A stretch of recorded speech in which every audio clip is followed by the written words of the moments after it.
So when you're looking at your life and you're thinking about working less and making more, you're trying to get the highest bill rate possible so that the margin that you get allows you to be intentional in your family.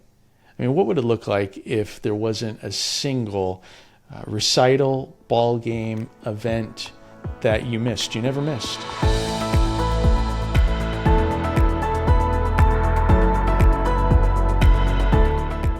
Welcome to the Leveraging Success podcast. I'm your host, Jeff Gerhardt. Every time that we're together, I want to help you work less, make more, and through the freedom that you gain and the margin you start to store up, you're going to be able to use that to be an incredible husband, wife, parent, and most importantly, an incredible kingdom leader, living the life mission God put you on.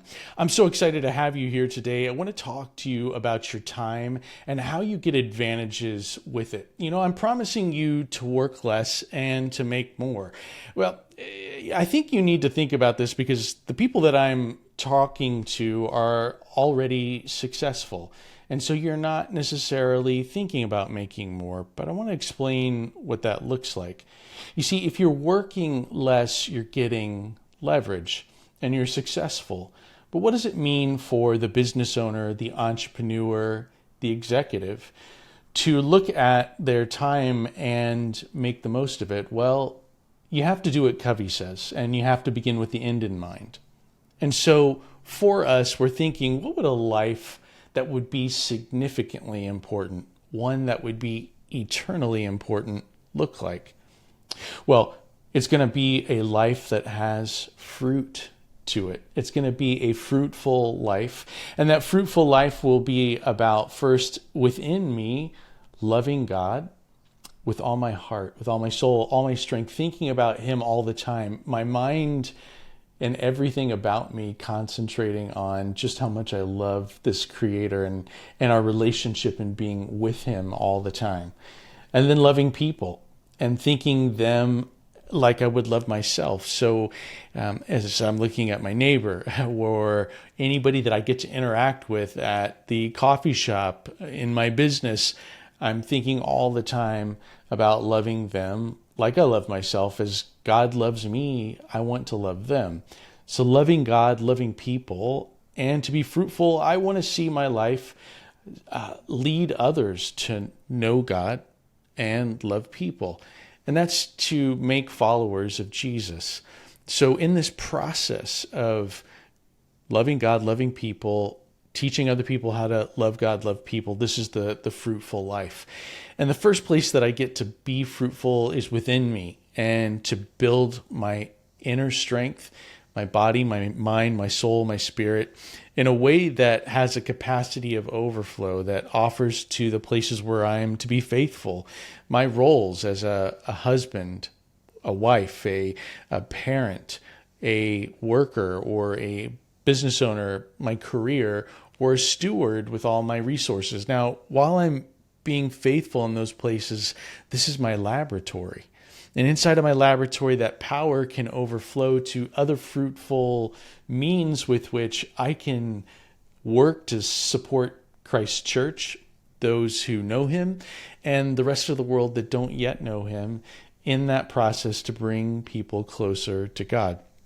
So this is what a fruitful life looks like. I mean, my life, when I think about it at the end, I want to have people that would say, if it weren't for God through Jeff, I wouldn't be ... And many people that would stand around my grave and say, thank God for what God did through Jeff and what it impacted as an outcome for me. So for me to have those outcomes, I'm not going to let them be miracles. I mean, I'm not going to sit back on my hands and say, it'll be all you, God, and you'll have to figure out how to use me. No, it would be just as asinine for me to say, it's all me. I got this, God. I'll let you know when I got a problem. That would be the opposite, right? But this co-laboring, this with work of always being with Him, not taking from Him what I need or saying, because I'm for you, God, you should respond to me. But this work with Him all the time is now what I want to see my life be fruitful with. And my laboratory includes my business, my family, my wife, my marriage, my children, and my assets and the things that God has given me and put in my control. Now, when I talk about then working less and making more, here's the problem. For any successful person, you love the puzzle. I love the puzzle. I love the challenge. As I tell people, I'm an adrenaline junkie. So let's take on something that seems impossible. Let's work out a strategy. Let's build something that's going to be amazing. Then go win. And once we win, celebrate that. And it's a huge high. But there's a problem, see, is that God wants the best of me in my calling for his kingdom and fruitfulness. He wants the best of me there. And he wants to see me do things that are beneath me in my career space. And for a successful business leader, this feels counterintuitive. But stay with me for a minute, because what I want you to do is to start to think about, how do you leverage your positions? You see, for a long time, you've known perhaps that you don't ever have to work again, or that you could make some lifestyle choices that would mean you would never have to work again. And quite honestly, many people are in that position. And whatever level you're at, and we're not talking about comparison, right? Because comparison is a thief of joy. So I'm not looking at how much I have compared to someone else. I simply understand that no matter how much I have, I can pretend like I'm starving. I can pretend like I don't have enough. And so when I decide I've got enough, and that, Lord, you've given me more than enough, now I've got the mindset for me to say, okay, what if I were then to have Paul's approach, right? So just think about Paul for a second, right? For sure, Paul was affluent. For him to be a Roman citizen, his parents would have been landowners. And they weren't by birth citizens. So what would have happened at some level was that Saul, before he was Paul, Saul and his parents would have had a successful tent-making business. And because of that tent-making business and the margin and growth that came out of that, they purchased land, they had the rights of Roman citizenship. And because of all that affluence, Saul got the opportunity to go to private Jewish school with Gamaliel and to be tutored at a high level. And so you've got Saul here, who's a Roman citizen. His dad has taught him a trade, but yet he's been able to get access to the elites. He's working in the Jewish political system by the time he enters into the scene in Acts. And of course, you know the story. Jesus interrupts his life and he follows Jesus, stops persecuting the believers, and finds that Jesus is the way. And so he starts to change his life over a period of 7 years. And now he's got a new life, but he's trying to decide, what is he going to do with his life? Because he comes from money. He comes from access and relationships. So what would he do with all of that? Well, the fact of the matter is that he leveraged his position. He pursued a calling beyond him with a vision that says, I'm going to go plant churches. I'm going to plant new groups of believers all over where people have never gone. His goal, he said in Romans, was to go where no one else had gone. So he's the ultimate entrepreneur. See, he's ready to travel everywhere. And what's he going to do? He's going to do something that's beneath him. He's going to be a tent maker. And by that point, with his education and access, he didn't ever have to do that again. But he decided to do it, one, because it was going to be very portable. Two, it was going to give him access to relationships, of which he got two of his most important relationships in Aquila and Priscilla, his ministry partners found in the marketplace in tent making. And so these important relationships were going to carry through with him in the multiplication of these churches that God was doing. But Paul leveraged his position. And so when you leverage a position, you have to understand that you're trying to do less and get more. And so Paul is doing less, getting more, and still working on God's economy, right? He didn't give up the the reliance on God and his provision, but he also had been working in a way that he was able to pay for himself. And he would say, I never asked you for money. I was taking care of myself, and I'm hosting you. And so by this, he had gotten himself into a leveraged position, being able to use that. So when you're looking at your life and you're thinking about working less and making more, you're trying to get the highest bill rate possible so that the margin that you get allows you to be intentional in your family. I mean, what would it look like if there wasn't a single recital, ball game, event that you missed? You never missed.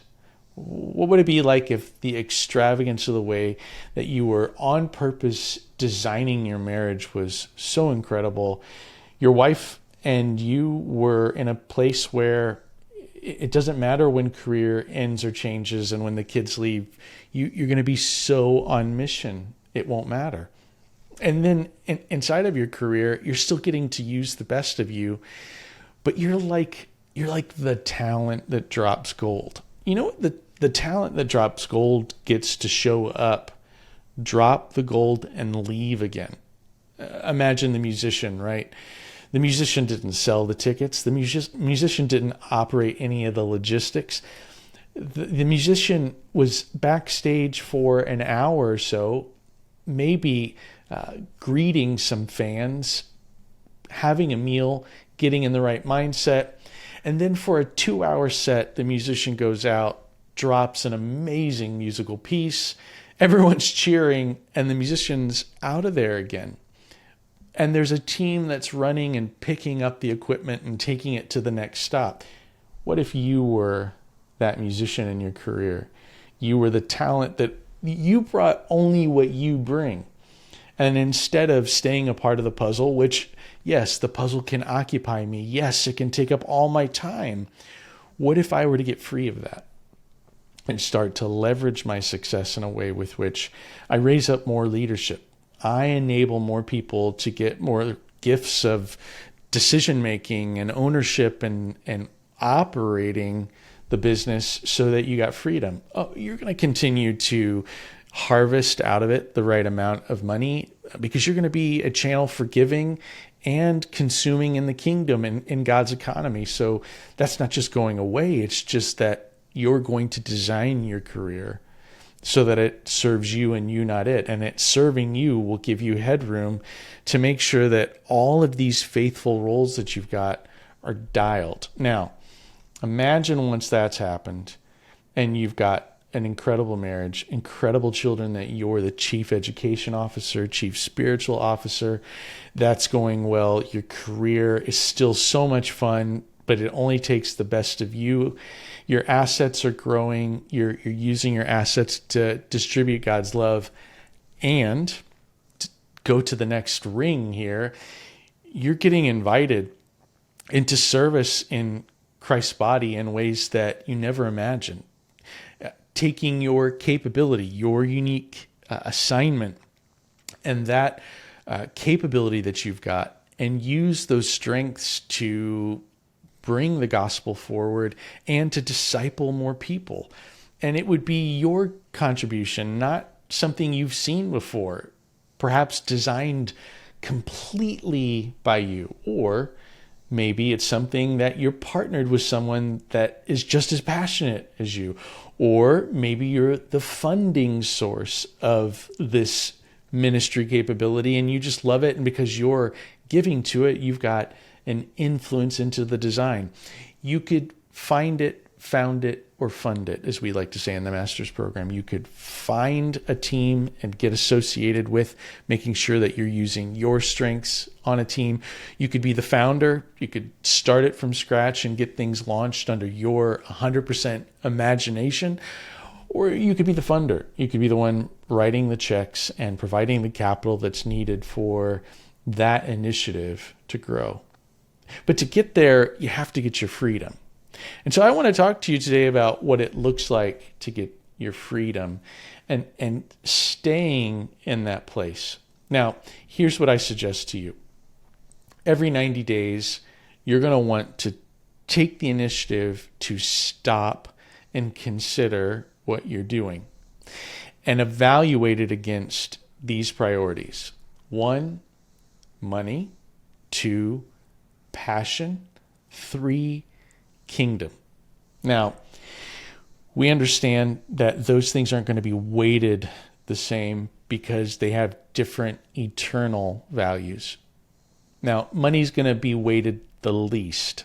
So if I were to say every initiative that I'm going to have for the next 90 days, what would those things be and how much money would be provided to me based on me doing that activity?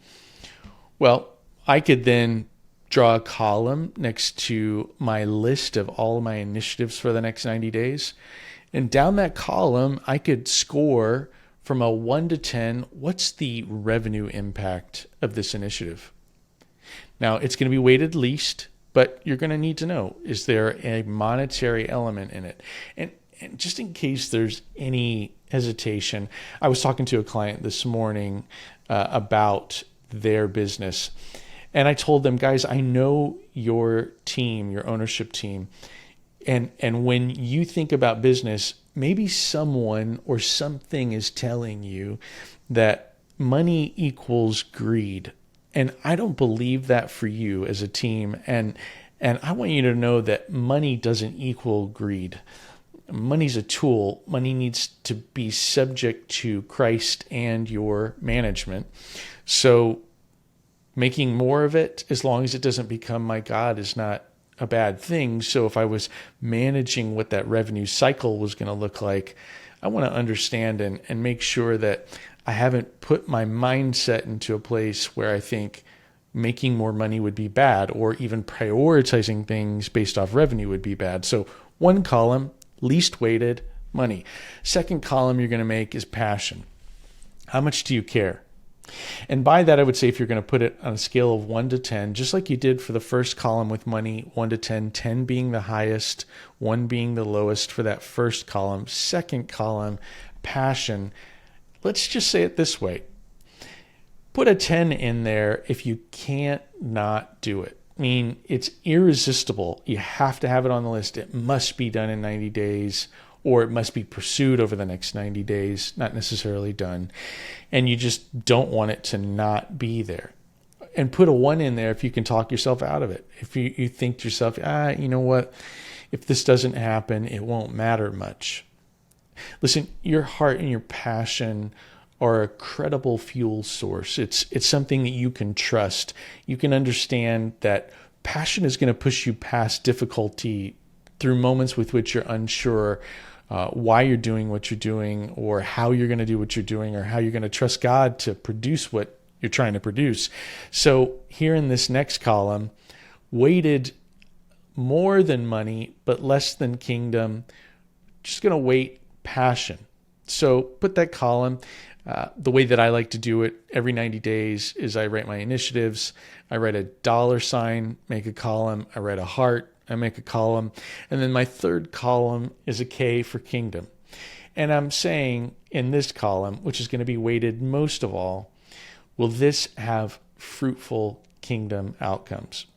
Now, when I'm measuring something from a fruit perspective, I always think of what are God's measurements for fruit.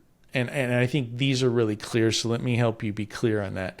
For something to be fruitful, it has to have all 3: loving God, loving people, making disciples. It couldn't be one of those 3, 2 of those 3. It needs to be all 3. Now, why is that important? Because as you're considering your initiatives and trying to value kingdom outcomes, we have to understand that good things are means, not ends. What are good things? Good things are caring for the poor, taking care of the orphan, the widow, feeding the needy, sheltering the homeless, crisis pregnancy care, interrupting and stopping the sex trade. Amazing good things, but they're means, not the ends. Meaning, I would do a disservice if all I did were those things alone. I'll put it to you in crass terms. If all I do for those that don't know Jesus is to feed them, I'm filling their stomach and making that problem go away while they're on their way to hell. And that's a clarity I need to have, is that doing all those good things is a means to an end, with which the end being, I want to help them to know God more. I want them to get closer to God, to cross the bridge and deciding that Jesus is the way, the truth, the life, the only way to God. And then through that process, getting to know him more and more and more, and to do the gardening of the gospel, just helping to grow those around me. So when I'm looking at kingdom fruit and I'm looking at my initiatives, I'm thinking to myself, okay, are these things going to lead more people to love God, for them to love more people, and for the replication of the good news of Jesus to happen? And I'm going to score that somewhat subjectively under my own evaluation. I know for you who may be spreadsheet guys, you may want to get out your Excel spreadsheet and have some sort of formula for this. There's not going to be an exact formula with which you're going to be able to carve this out and know by numbers, but it's subjective. With the Holy Spirit, you're seeking to say, okay, from 1 to 10, how much kingdom fruit? Okay, now that you've given those scores to all your initiatives for the next 90 days, I want you to keep a multiplier of 1 for money, 10 for your heart, and 100 for kingdom. So, in other words, if I had an initiative and I said the money is a 8 and the heart is a 7 and the kingdom is a 5, then my score for that line item would be 578, meaning 500 for the kingdom plus 70 for my heart and 8 for the revenue, 578. So I'd score that on the right, and then I do that for all of them. And once I'd done all the scoring, then I know what's first, what's second, what's third. And look, the temptation will be for you, initiative-wise, to try to take on all the initiatives on your list. Let me encourage you to stay in your top 3. You're going to get them done. And as you get them done, keep going 4, 5, 6, 7. But stay in your top 3. Whatever 3 pop to your top there, stay focused on those. And don't let the distraction of many very good things keep you from the great. I'll tell you, if you can stay focused on just one and get it done and go to the second one, I think this is the best practice. But you may be in a place where you decide, I can handle it, or it's for the best, I'm going to manage 3 to execution. Then do so and get those 3, and let your weeks and days that are ahead over the next 3 months help you to chop, to make advancements faithfully, strategically over time, but not worrying about your decision, not thinking, should I change the numbers? Not for the next 90 days. Just get heads down on that 1 to 3 initiatives, chop through those, and get as far as you can. And then get to 90 days and start again. And don't let the last 90 days tell you have to carry something forward. Maybe you crumble up that paper or that note file and start again, fresh sheet, and just say, okay, God, what are the initiatives for the next 90 days that I want to go after?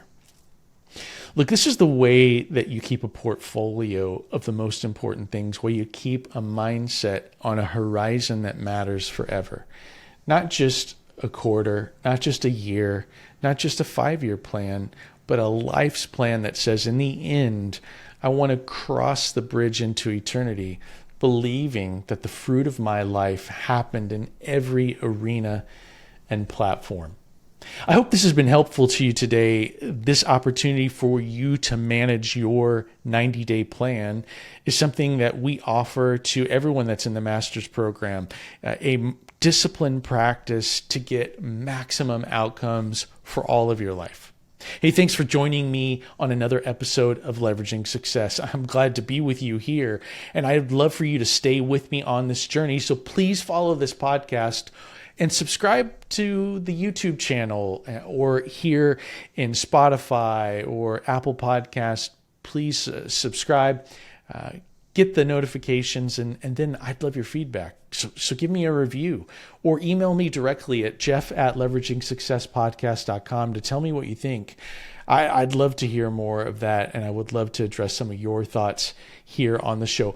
Also, I've got a very special offer for you. We have a Life Mastery event coming up. In the show notes, you'll get a link to where you can sign up for the Life Mastery event. And that's where I'm going to coach you. Our team's going to coach you as well, helping you to implement the tools that are inside of Life Mastery. Life Mastery is an important asset to be able to have balance, and to have balance so that you can have a life of focus and ultimately live a life of significance. Hey, I'm so glad that you've been here today. You can read more in the show notes to find more about the Master's Program or this Life Mastery event that's coming up. Stay on focus to work less. Get your leverage, make more, and take that gain to be incredible and have an impactful life that will matter forever. I'm your host, Jeff Gerhardt. Until next time, God bless you.